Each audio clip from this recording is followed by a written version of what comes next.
오늘 본문 말씀은 요한복음 14장 1절로 4절까지의 말씀입니다.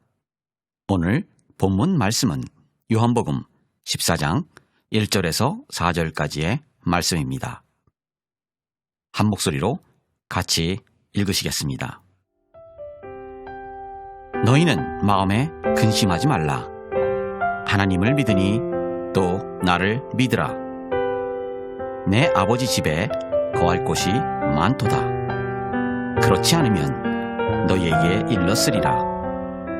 내가 너희를 위하여 거처를 예비하러 가노니 가서 너희를 위하여 거처를 예비하면 내가 다시 와서 너희를 내게로 영접하여 나 있는 곳에 너희도 있게 하리라.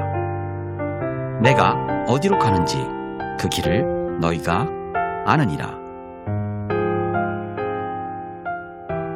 이제 우리는 요한복음 14장의 세계로 넘어갑니다. 이에 앞서 13장을 충분히 묵상하시기를 권해드립니다. 13장이 이해가 되지 않으면 14장 역시 이해가 되지 않을 것입니다. 전에 말씀드렸듯이 이번 시간엔 본문을 집중적으로 분석하고 해석하는 데에 중점을 맞추겠습니다. 다음 편에서는 본문의 의도가 무엇인지 그리고 주제가 무엇인지를 자세히 풀어가는 시간을 가지려고 합니다. 따라서 이번 영상은 다소 딱딱하고 이해가 잘 안 되실 수도 있습니다. 하지만 다음 영상까지 다 보신 후에는 이번 영상이 훨씬 이해가 되실 수 있을 것입니다. 1절입니다. 1절에서 우리가 주목해야 하는 단어는 타라세스도입니다. 한글 번역에서는 근심하다라고 번역을 했습니다. 그런데 이 단어가 수동태입니다. 그러므로 정확한 번역은 근심하게 하다입니다. 어떤 조건으로 인해 근심하게 된다는 뜻입니다. 이게 왜 중요하냐면 이 단어는 원래 수동태로만 사용이 됩니다. 능동태로는 사용이 될 수가 없는 단어입니다. 무슨 이야기냐면 이 단어의 태생 자체가 근심이라는 것이 조절 가능한 것이 아니라는 뜻을 내포하고 있다는 것입니다. 그래서 전체 번역은 너희 마음이 근심하지 않도록 해라입니다.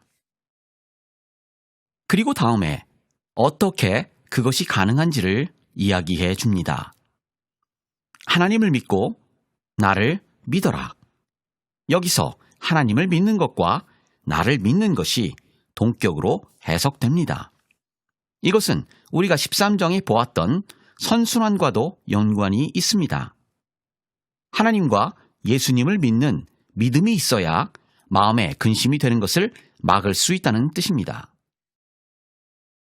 2절입니다. 먼저 집이라고 해석된 단어가 오이키아인데 이 단어의 성격이 어떤 물리적인 집을 이야기하는 것과 동시에 가문 또는 집안을 의미하기도 합니다. 또 뒤에 나오는 모나이라는 단어 역시 저택 또는 거할 장소로 해석이 가능하며 특히 신약에서는 성령께서 거하시는 장소라는 의미로 사용되었습니다. 그래서 전체를 보자면 내 아버지의 집은 넉넉한 큰 집이다가 됩니다. 여기까지 문맥을 살피면 하나님을 믿고 나를 믿으면 마음에 근심하지 않을 수 있다고 하시고 내 아버지, 즉 하나님의 집은 넉넉하게 큰 집이다. 거할 곳이 있으며 넓고 크다 라고 하십니다. 그런데 갑자기 이런 말씀을 하십니다. 만일 그렇지 않다면 이게 과연 무슨 이야기일까요? 제일 중요한 것은 아버지의 집이 존재하는 것입니다. 그런데 만일 그 집이 존재하지 않는다면 또는 그 집이 비좁아서 사람들을 받을 수 없다면 어떤 일이 벌어지는 것일까요? 그리고 왜 예수님은 그런 가정을 하셨을까요? 이것이 제자들의 걱정과 어떤 관련이 있을까요? 한글 성경은 문맥상 아버지 집에 거할 곳이 많은데 만일 그렇지 않다면 미리 얘기했을 것이다. 그러니 걱정하지 마라 라는 뉘앙스입니다. 그런데 제자들이 지금 걱정하는 것은 아버지의 집이 아닙니다. 예수님이 갑자기 가신다고 하고 예수님 가시는 곳에 제자들은 올 수 없다고 한 것이 지금 마음에 걸린 것입니다. 그러므로 예수님의 의도는 예수님이 가시는 곳에 있습니다. 그곳이 크고 넓다는 것입니다. 그런데 만일 그렇지 않다면 내가 이렇게 이야기했겠지? 라고 하시며 설명을 해주시는 것입니다. 왜일까요? 제자들이 불안해하기 때문입니다. 그러므로 2절과 3절은 연결이 되어 있습니다. 내가 이제 아버지 집으로 갈 건데 그 집은 엄청 넓고 크다. 만일 그렇지 않다면 내가 이렇게 이야기했을 거야. 내가 너희를 위하여 준비하러 간다. 내가 가서 너희를 위해 장소를 준비하면 다시 내가 와서 너희를 내게로 이끌 거야. 내가 있는 그곳에 너희도 있게 하기 위해서야. 아버지의 집이 넓고 크지 않다면 예수님께서 먼저 가셔서 제자들이 올 것을 준비하셨을 거라는 이야기입니다. 그런데 이미 그 집은 넓고 큽니다. 그러므로 예수님의 중점은 내가 가는 곳에 너희도 있게 될 것이라는 것입니다. 그리고 그곳은 크고 넓은 내 아버지의 집이라는 것입니다. 그러므로 하나님을 믿고 나를 믿으라는 것입니다. 염려가 그들의 마음을 차지하지 못하게 하라는 것입니다. 여기까지 이해가 되셨으리라 생각합니다. 하지만 문제는 4절입니다. 내가 가는 그곳, 즉 아버지의 집은 너희가 이미 그 길을 알고 있다라고 말씀하십니다. 이제 여기부터 예수님과 제자들의 선문답이 시작됩니다. 예수님은 제자들이 안다고 하시고 정작 제자들은 모른다고 합니다. 도대체 왜 이런 현상이 일어났는지 우리는 14장을 통해 자세히 알아가게 될 것입니다. 4절에서 중요한 단어는 오이다테입니다. 이 단어는 안다, 이해하다라는 뜻인데 경험적으로 알고 있는 것을 이야기합니다.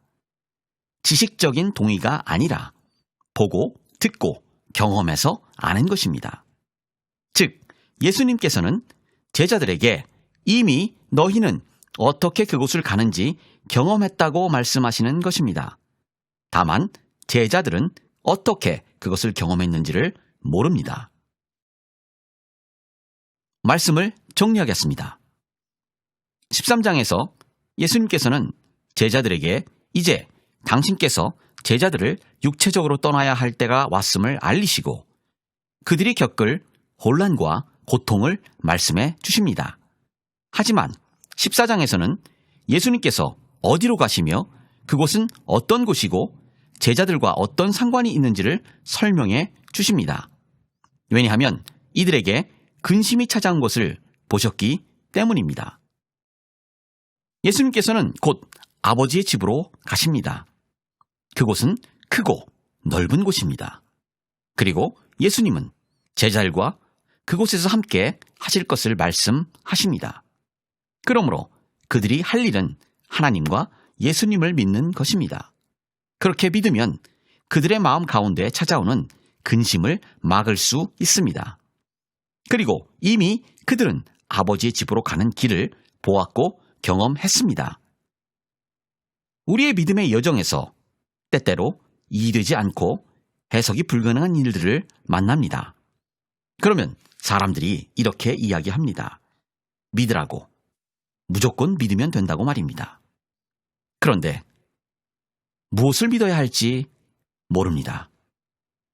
근심과 걱정이 밀려올 때 우리는 어찌할지를 몰라 괴로움 가운데 빠집니다.